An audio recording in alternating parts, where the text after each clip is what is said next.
कोरोनाचा काळ हा महाभयंकर होता. आजही तो काळ आठवला की अंगावर शहारे येतात. या काळात कित्येकांना आपला जीव गमवावा लागला होता, तर काही जणांना आपल्या रोजीरोटीस देखील मुखावे लागले होते. काही जणांची लव्ह स्टोरी याच काळात खुलली, तर काही जणांनी आपल्या लग्नाचे बार याच काळात उडवले. नुकत्याच प्रदर्शित झालेल्या विषय हार्ड या मराठी चित्रपटाची स्टोरी याच काळातील आहे.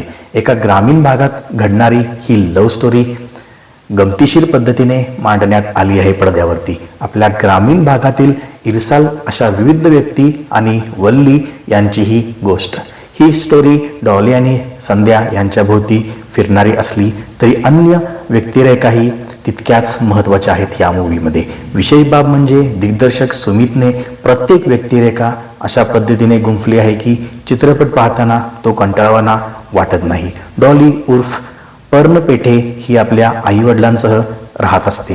ती शिकली सवरलेली असते आणि आता तिच्या लग्नाचे वय झालेले असते. त्यामुळे तिचे आईवडील तिला साजेसा नवरा शोधत असतात. परंतु डॉलीचे संध्या उर्फ सुमित वर प्रेम जडले असते. ते बालपणीचे मित्रमैत्रिणी असतात आणि तेव्हापासून त्यांच्यामध्ये प्रेमाचे धागे फुललेले असतात. परंतु संध्या पुण्याला पैसे कमावण्यासाठी गेलेला असतो. तो पुण्याहून आपल्या गावी येतो त्यावेळी कोरोना सगळीकडे पसरलेला असतो. साहजिकच सरकारी नियमाप्रमाणे तो आणि त्याचे मित्र यांना क्वारंटाईन केले जाते.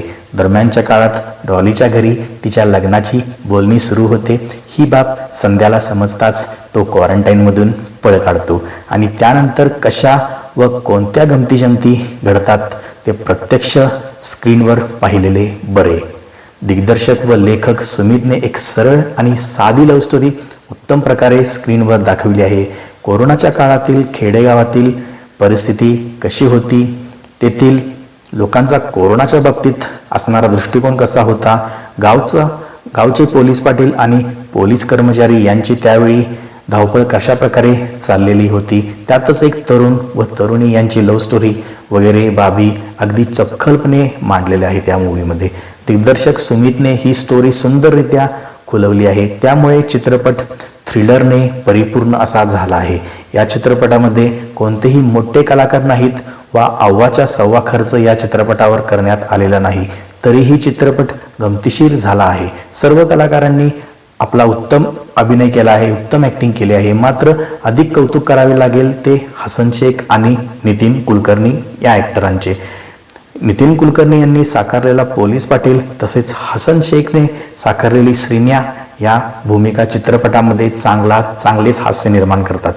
या दोन्ही भूमिकांमुळे चित्रपट अधिक गमतीशीर झाला आहे.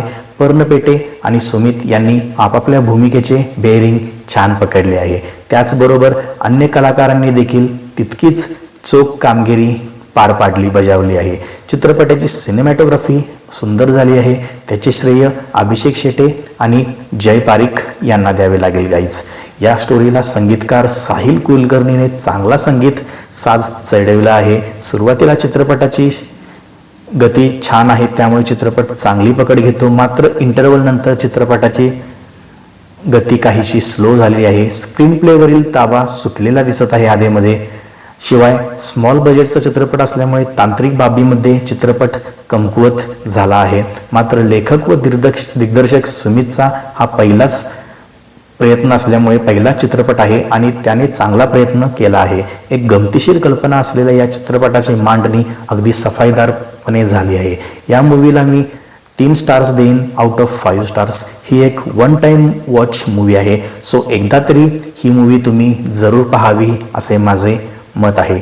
तर हा व्हिडिओ तुम्हाला आवडला असेल तर ह्या व्हिडिओला लाईक करून चॅनलला सबस्क्राईब करा आणि साईडवाल्या बेल नोटिफिकेशनला देखील ऑन करा आणि माझे व्हिडिओज अशाच पद्धतीने पाहण्यासाठी चॅनलला जरूर सबस्क्राईब करा. तर भेटूया पुढच्या वेळी अशाच एखाद्या धमाकेदार मराठी मूवीच्या बाबतीत जाणून घेण्यासाठी. तर नमस्ते.